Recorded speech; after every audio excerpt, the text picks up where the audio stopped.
Greetings. I have been delaying doing my contemplation of the 19th gene key for several reasons. But today I've decided I'm just going to dive into it, and so I'd like to invite you to join me for this absolutely incoherent contemplation of codependence, sensitivity, and sacrifice. Stay tuned. This idea of conscious creator is just becoming aware that you can't not be. Of course you are. Like, I know that you're a spiritual being. Your spirituality is unique to you. It's specifically yours. And you're robbing all the rest of us from having the experience of you. Yes. Please don't rob us. What if you are one of those one rare beings that has something very different, very special, and very unique to bring into the world? Once you become fully embodied, fully aware, fully focused, you make a difference. Consciousness underlies everything. You are a creator. You are participating in the creation of everything that you're experiencing. What are you going to do with that? All right, so as I suggested, I have been avoiding doing this contemplation of the 19th gene key. And I'm going to try to explain why, but I'm really not sure I completely understand why I've been avoiding it. What I'd like to say is that this 19th gene key is a big deal for me because it's in the gene key synthesis, it is in my radiance sphere. And for those of you who aren't aware or exposed to the gene keys synthesis, don't worry about it. There will be some themes in this contemplation that you may be able to consider even without knowledge of those systems. But that's a big deal in my profile. So I've been contemplating the energy of the 19th gene key for quite some time, simply because of its placement in my chart in that system. Another layer to its significance for me has to do actually with the energy of my SQ in the gene key's Venus sequence. So in the SQ, I have a line 1. And so I'd like to read a quote from Richard Rudd's book on the Venus sequence, the love sequence, that explains one of the things to look out for a line 1 SQ person. Okay, here it is. If you have a first line SQ, you need to be aware that you will unconsciously seek certainty and security from others. This can put a great pressure on your relationships. You need to look deeply into this habit of transferring your fear onto others. The only place you will ever find certainty is within your own heart.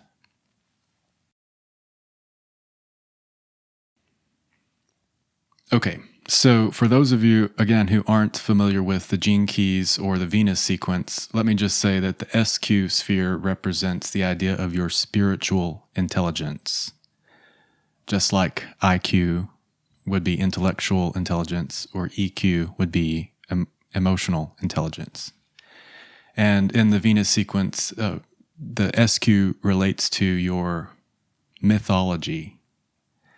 It's the idea of the hero or the heroine in you and the journey that you go on as a spiritual being incarnated in a life experience.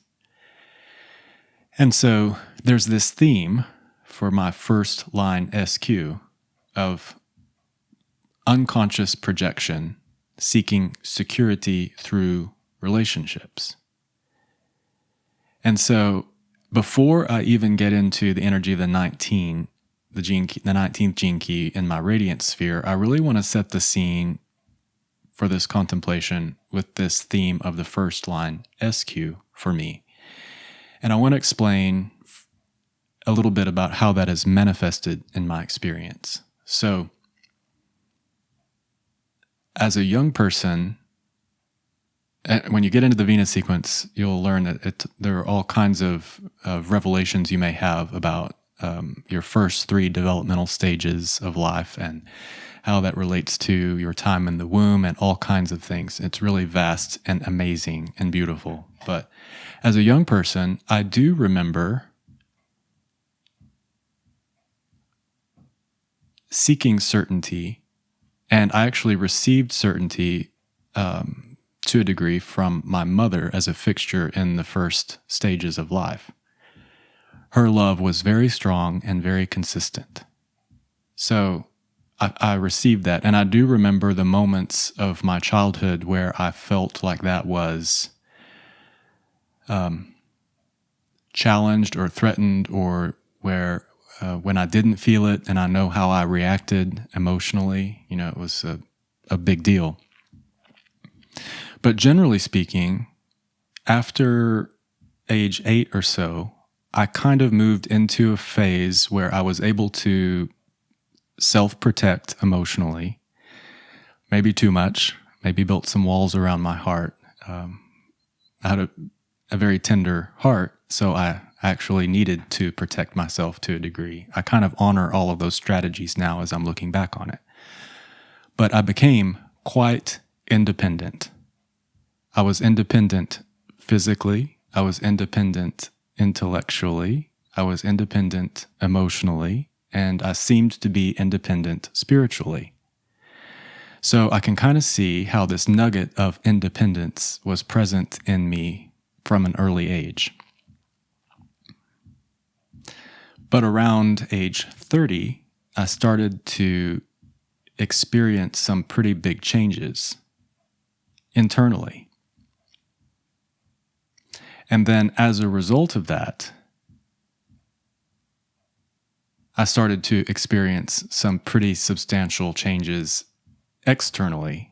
And I'll even go so far as to use words like tumultuous or even crisis, like things outside were starting to be in upheaval. And I'm only saying all of that to say, as a result of that, relationships in my life,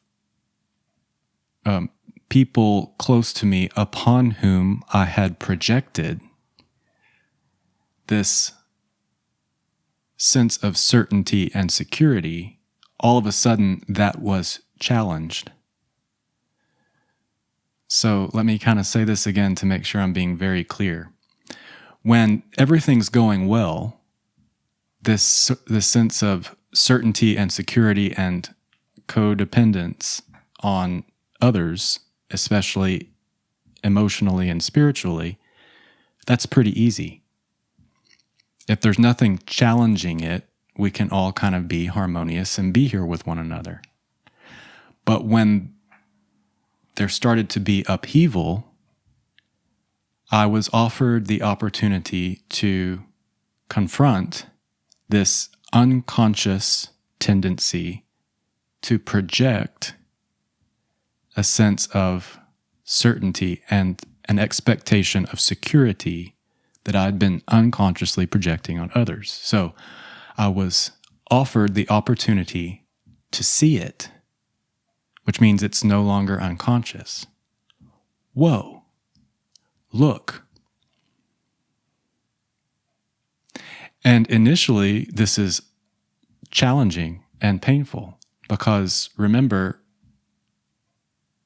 I hadn't experienced this kind of tumult and challenge and crisis externally in my whole life. So it was when I started to have external problems and challenges that I was offered the opportunity to see that I had projected certainty and security on people, and they may not be able to live up to that projection. Again, going back to Richard Rudd's quote about the pressure that puts on people. So not only am I dealing with tumult and crisis, but I'm also dealing with having to work through relationship challenges relative to the crisis and the confrontation of this projection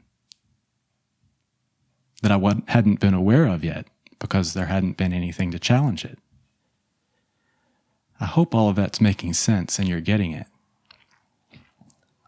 I'm going to weave that dynamic back into the conversation as we move into this energy of the 19th gene key. So bear with me. This, Mercury retrograde, I don't know if I'm actually making any sense, but I've committed to myself that I'm going to do these contemplations even if they're completely incoherent, because I need the practice and I want to express myself and I want to help, get conversations started out there in the field and all that good stuff. So put all of that information about unconscious projection into a jar on the shelf and we'll call it back out when the time is right. So the energy of the 19th gene key moves from the shadow frequency of codependence to the gift frequency of sensitivity to the Siddhic frequency of sacrifice. And as I said, this is the gene key of my unconscious sun, or in the gene key synthesis, it's the radiance sphere. So it's a big deal for me. In the shadow frequency, I'm sure most of us, any of you who are tuning into this, are aware of the concept of codependence, but let's just kind of set the scene, recall what that word means. So basically, codependence is when you have a physical, emotional, spiritual, mental need, some need of some kind that is met through your relationships with others, and or they have needs that are met by you. And so you perceive that in order to get that need met, the other person's cooperation is needed. And this is at all levels of society and sociology, like, for instance, food. Basically, you are reliant on some external agency to fulfill this need for you. In the Gene Key synthesis, Richard Rudd even refers to our codependence on an external religious authority, like a church, or even the idea that God is outside of you. So think about it at all the different levels of your experience.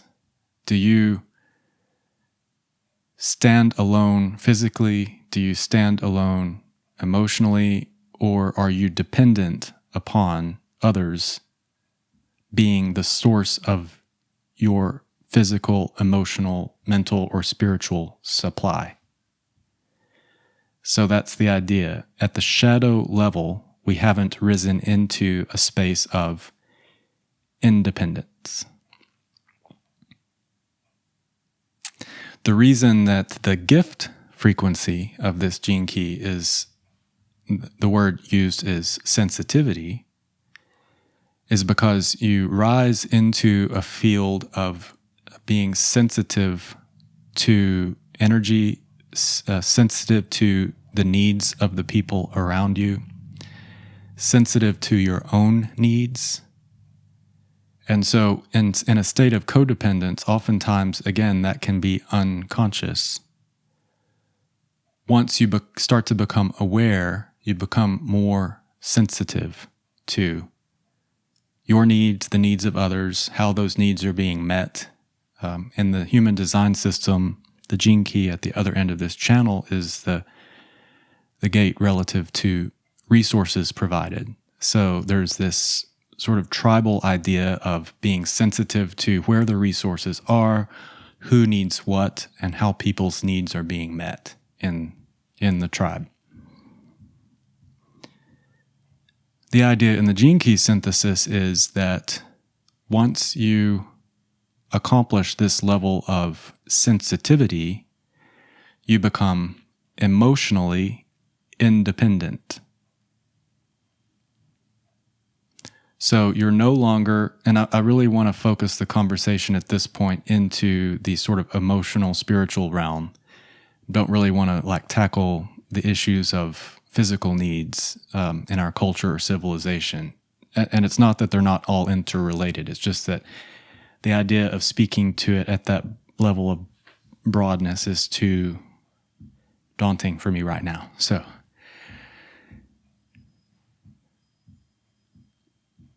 it's a good thing to accomplish emotional independence.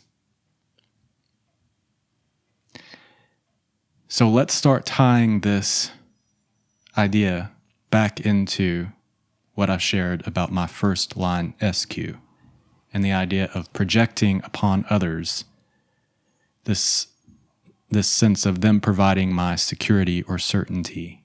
See, there's something really beautiful about how these things are holographic and fractal. Like this theme is reflected in a couple of different ways in my Gene Keys hologenetic profile. And so it's very validating and amazing to learn through these different paths. So in my experience, once I became aware of this unconscious projection and I was offered the life experiences where that projection was challenged, it was clear to me that I didn't want to be emotionally codependent. I was confronted with it, and then I had to orient myself in the direction of releasing others from that projection. And this was a very strange time, because what ended up happening in a lot of relationships during, I'm going to say, a 4-year period of tremendous challenge for me, was that this was the first time in life when I was offered the opportunity, or I perceived the need that I needed to reach out to others and ask for help. And I know that there are some really beautiful, close friends that wanted to offer me help in response to that. The challenges that we faced, though, was that they were offering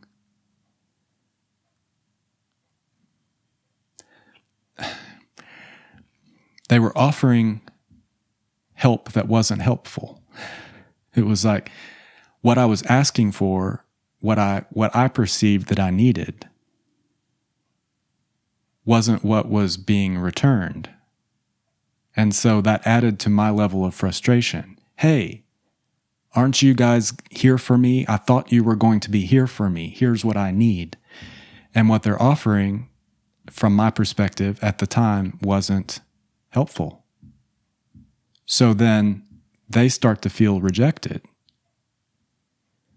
And what I'm feeling during that time is I need to restore harmony to this situation, to this relationship, because I was offered the opportunity to discern and realize that one of the things that I need in my life above all, this is a high level need, is to have harmony, to maintain harmony, to be an agent of harmony, to bring harmony.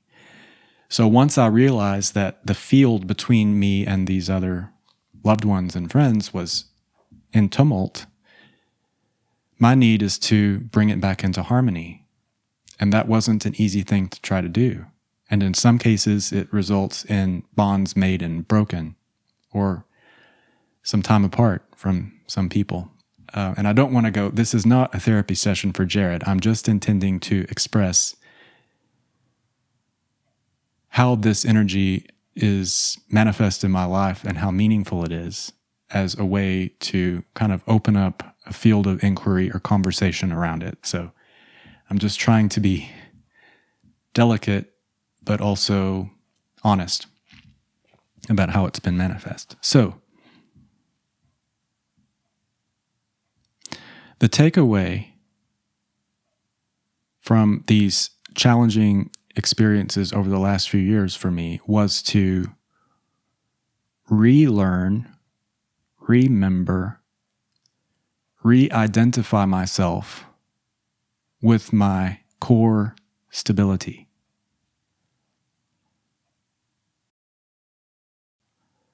I have always known and had a relationship with my core self, even if I didn't know how to articulate it that way.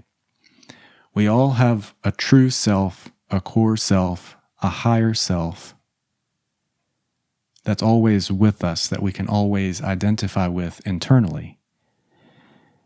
And the reality is that for me, that core aspect of myself was present, and I was aware of it throughout all of the tumult. This is so hard to describe and talk about, so thank you for bearing with me. But basically, the crisis that I was facing was external, not internal. I had always maintained the relationship with my core stability throughout the crisis. But the loved ones, friends, and family that I reached out to perceived that the crisis for me was internal, and it was not. I needed help with external stuff, and that's not something that they could provide. And so that whole projection of them being there and being secure and... Are you following this? Okay, so the only person that could help me navigate through this external crisis was, in the end, myself. And I just want you to give yourself a moment to contemplate the profundity and the beauty of this realization.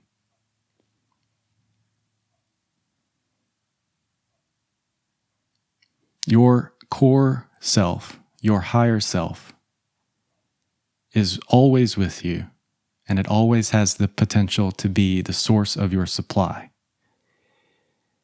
Anytime you start projecting expectations onto others or getting needy, needing them to provide you with your sense of self-worth, your core stability, you're setting yourself up for a challenging situation.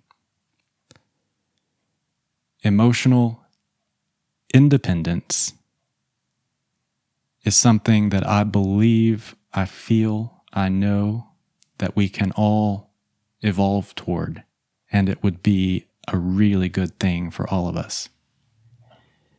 In Paul Selig's teachings, he articulates the idea of sovereignty in a really beautiful way, and I wanted to share that here as we're talking about emotional independence relative to this 19th gene key. So, sovereignty is an awareness of what you are in relation to all other things. What sovereignty is a withstanding of transformation in a world around you while maintaining the identity of the one who will not be moved. And that one that will not be moved is your eternal self, your higher self, your source self. That's the aspect of you that once you're identified with it, you move toward independence. No longer codependent. Maybe you could say you're codependent with your source self as the source of your supply. It's just a transition. Again, no longer placing pressure on those in your environment to satisfy your needs. Moving into a space of independence. So then the highest aspect of this energy, the Siddhic frequency, is sacrifice. Well, how does that play into this? I've had some epiphanies around this very recently. Now we're moving through the transit of this 19th gene key, and so it makes sense that I would be feeling it now. But basically, in those moments where I was feeling most challenged by life, and then subsequently dealing with the worst relationship challenges I'd ever faced, what I've realized now, looking back, is that I was offered the opportunity to sacrifice my lower self's needs in favor of my higher self's needs, my higher aspirations, harmony, sensitivity, love. What I realized was, as those relationships were being challenged, is that it was more important to me to do whatever I could to maintain harmony, to support the friendship, to support the person, to support the relationship. It was more important to me to sacrifice the immediacy of the challenges I was facing in my external environment in favor of the bigger picture, the higher level needs. And in the gene key synthesis, Richard Rudd even takes this to more of a global scale. This 19th gene key is part of the codon ring of Gaia, along with the 60th and the 61st. I have all three of these, and they are all on my unconscious side. So it's taken me some time to penetrate how they're manifest in my experience. But basically, once you realize some of the fallacies of the paradigms that we've acquiesced to with regards to codependence, and we accomplish a level of independence and core stability as individuals on the planet, then we have the potential to move into this field of interdependence. Because of the increased awareness, we all move into a space of service. We all have specific gifts. We've all come here to fulfill, as Ra Uru Hu would say, specific consciousness programs. And it's only after you make this transition from codependence to independence can you then sort of see the big picture, that we're all not really individuals on this plane, but rather we are aspects of a larger organism in plurality. You can think of it as though the planet is a body and we are like cells in the brain of the planet. So the sacrifice comes, it doesn't actually feel like sacrifice. It feels like service. It feels like realization. It feels like you've let go of all of the stuff you only thought was important in favor of what you now know really is important. Okay, so now maybe you can begin to understand why I was delaying this. I feel in some ways like this has been a confessional to me, and that's okay, but I wanted to make sure I was presenting my personal experience in a universal way that you could relate to. So for me, I'm still processing all of this and learning from it, and as I've said, I'm weaving together this first line SQ when I had the epiphany and realized I was making a projection upon people. And I don't want to do that anymore. And then the 19th gene key helped me understand in what ways I was unconsciously codependent on others as the source of my stability and supply. And ultimately, it helped me remember it helped to reveal to me the true source of my stability and my supply, which is my inner self, my true self, my higher self. And interestingly, that's the gene key in the sphere of the life's purpose, which is the 33. I hope I've woven all this together in an effective way.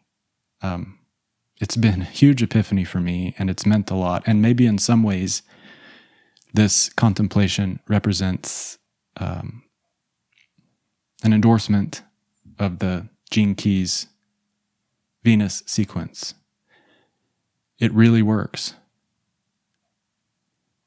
If you haven't found a spiritual system or a modality or a set of modalities that you feel have really liberated you, you might consider checking out Gene Keys. Just go to genekeys.com or search for Gene Keys on YouTube, and there are lots of beautiful teachings and videos. It's a very vast synthesis.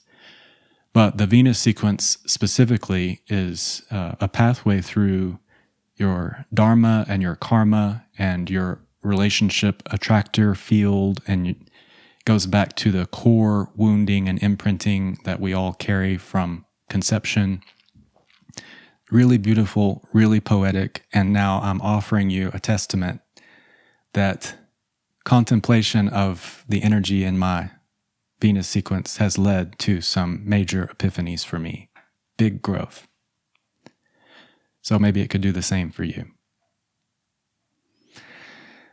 Okay, thank you for joining me for this one. I hope it was coherent enough for you to be able to weave your way through it, and I hope it was meaningful to you. Let me know if you have any thoughts or questions about emotional independence or sovereignty.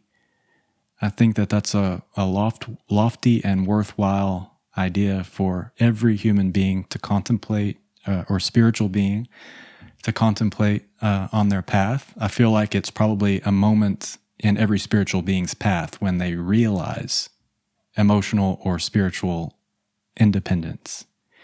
And then, of course, the next stage is the beautiful, poetic, amazing interdependence of all things. Okay. Thanks again for joining me for this. This has been the 25th episode of the LightCast. I am Jared Treadway, sending you love and light. Until next time. See you then.